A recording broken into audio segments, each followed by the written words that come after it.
Good morning. So harvest tayo today ng ating sitaw. Thank you Lord. So malapit na masara yung bubong. Magandaming bulaklak. Tapos daming sanga. Yung sanga di na kaya. Ano pa pangatin kaysa oras, no? Grabe yung bulaklak. So what to expect next year, no? So tapos update sa presyo. Bagsak presyo. So ito yung real talk.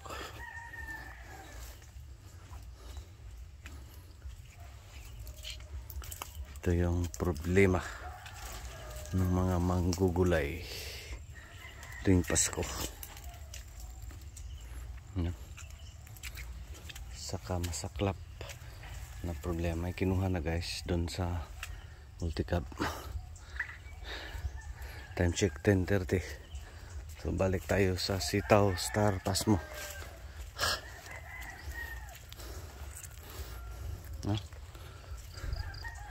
Sitaw Star Pasmo.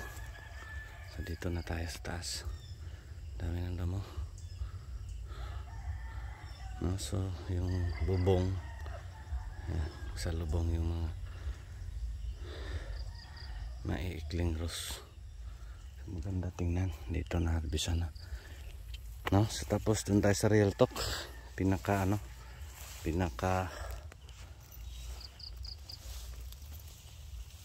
problema ni farmer tuwing Pasko, no? Ano lang, selected items, no? Best pag yung harvest mo ay panglamas, yung bang sa spices. Ayan ang atsal, no? Kasi ano guys, maski sa ampalaya napakamura, no? Pero kung titingnan mo yung, again this is real talk, yung supply ay malimit, pero yun nga yung demand o yung need ay kunti, no? So may ganon, no? So normally pag kunti yung supply, mahal yung presyo, diba? Kasi kunti yung supply, so supposedly mahal yung presyuhan kasi kunti lang yung supply. Pero since ngayon season ngayon, walang kumakain ng gulay, no? Ilan lang. So mangyari, sige kayo, pag di kayo kumain ng gulay, mas lalong tataas to next year kasi manambal na kayo. Puro na rin gulay kakainin nyo, no? So bakit ano nangyari ngayon? Kasi ano, parang litson lang yung kinakain nila. Litson, no? Yan yung karne. Di naman siguro pwede ba, no, mag try tayo na pag may handaan gulay yung iserve, no, hindi na litson.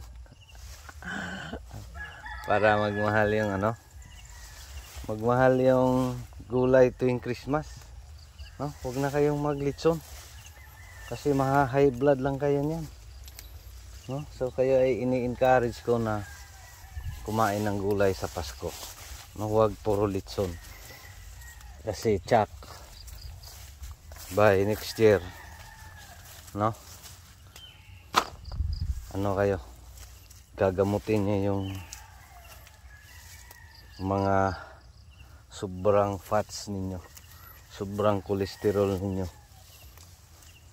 tapos mahal na ang mga gulay.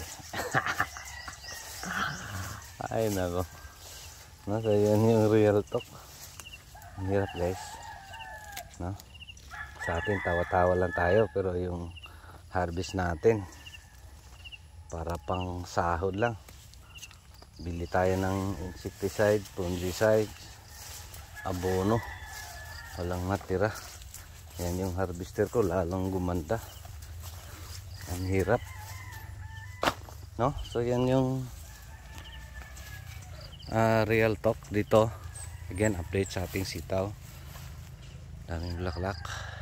Tapos may mga maliliit ng toy-toy, no? Kasi itong mga tugkay, dating mga nakukuna na ay nagbunga ulit, no? So ito yung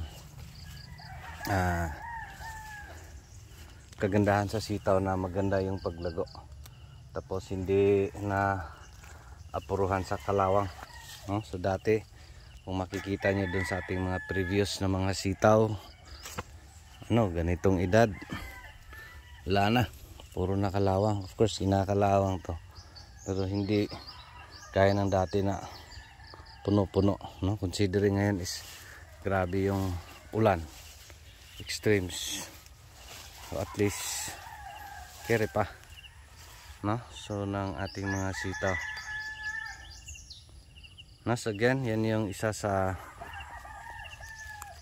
masaklap na problema ni farmer tuwing Pasko.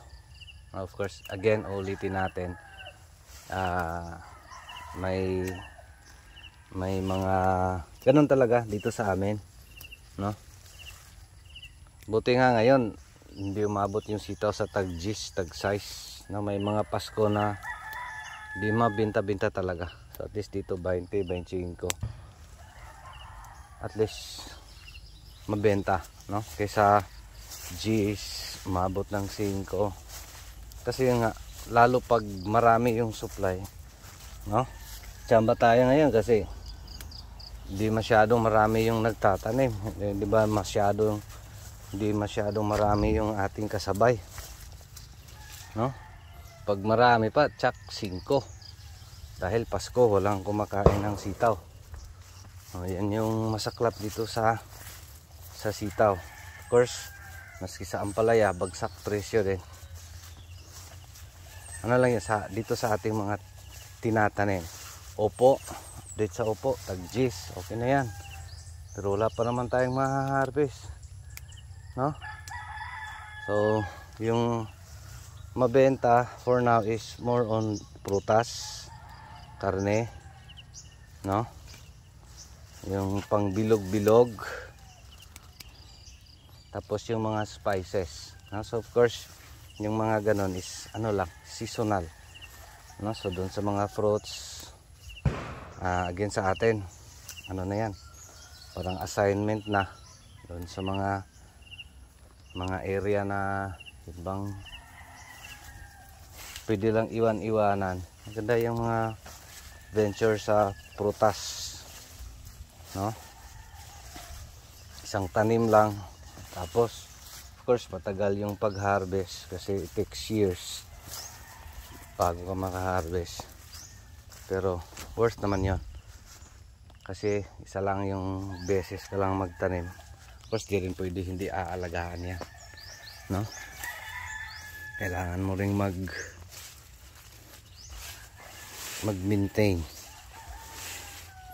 no? So again, going back dun tayo sa real talk, no? Bakit ba problema ni vegetable farmer? Again, ulitin natin, hindi lahat, pero kadalasan talaga na mga gulay ay mura tuwing Pasko, no? Lalo na ito. So of course, best pa rin dahil ngayon ay konti lang yung supply. Yun nga, konti yung supply pero wala namang demand, kasi yun nga, season sa Pasko is iba yung need, iba yung demand ng mga consumer, no? So sa atin lang is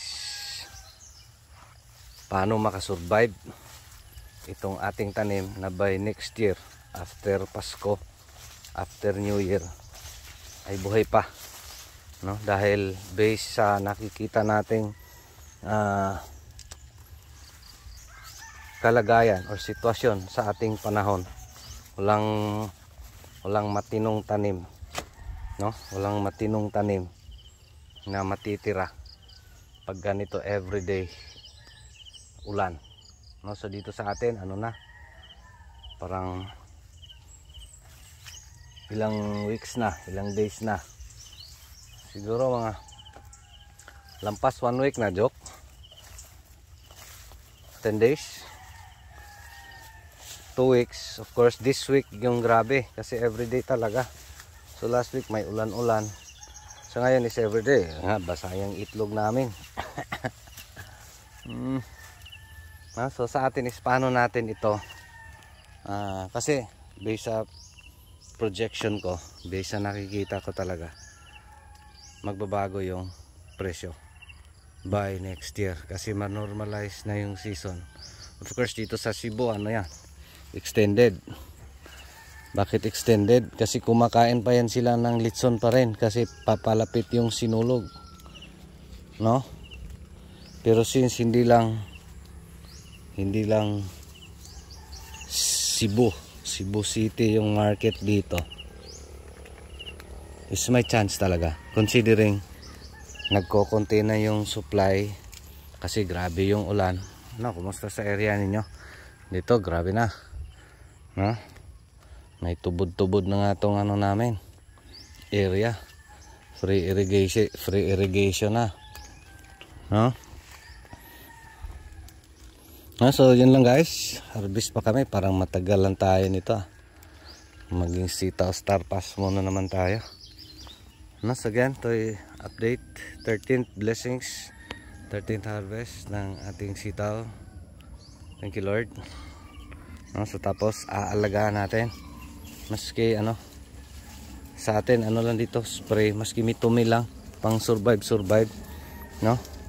May mga uod, minimal pa naman, actually limited pa, no? Last spray natin dito pre-baton at saka mitomil, so hindi pa, parang na ngayon ay Sabado, last spray namin dito ay Sabado rin ata,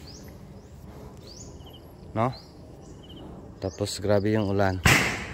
Tapos ito, maski grabe yung ulan, kasi hindi naman yung ulan na may kalakasan, medyo mahina-hina lang, pero everyday. Kahapon parang buong araw, ngayon din, no? Kasi kulimlim, so hindi nalalagas yung mga bulaklak. Silang guys, maraming salamat. Ito pa rin si Jupila Farmer, anak ni Matoy, ang farmer nga gwapo, suhito, may kahibalo pa naigsaba kay manoon pa ko. Daghang salamat and God bless. Thank you Lord. Thank you sa ating mga sitaw, no? God bless everyone. Merry Christmas and advance Happy New Year.